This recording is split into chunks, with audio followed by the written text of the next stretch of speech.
BNP বারবার নির্বাচনের কথা কেন বলে? আমি আজকে ব্যাখ্যা দেই কেন বিএনপি বারবার নির্বাচনের কথা বলে।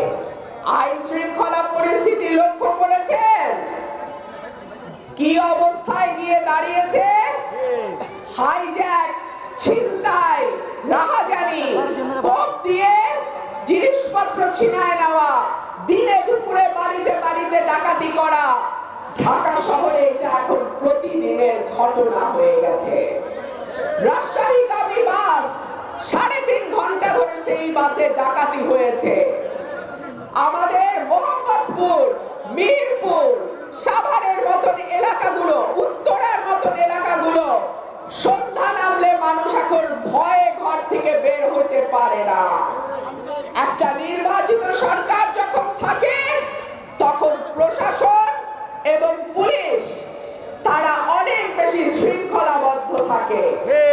একটা নির্বাচিত সরকার যখন থাকে তখন কেন্দ্র থেকে তৃণমূল পর্যন্ত একটা ল এন্ড অর্ডার, আইন শৃঙ্খলা পরিস্থিতি সঠিকভাবে চলতে যেন পারে সেই জন্য একটা সংঘবদ্ধ শক্তি থাকে।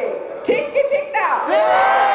আর যখন দেশে অনির্বাচিত সরকার থাকে, দীর্ঘ সময় থাকে, তখন আইন শৃঙ্খলা পরিস্থিতির এইরকমই অবস্থা হয়। এই সরকারটি তো মানুষের ভোটে নির্বাচিত নয়, তারা নির্বাচনে দাঁড়াবেও না। চাইলের কেজি 100 টাকা হইলেই বা তাদের কি যায় আসে।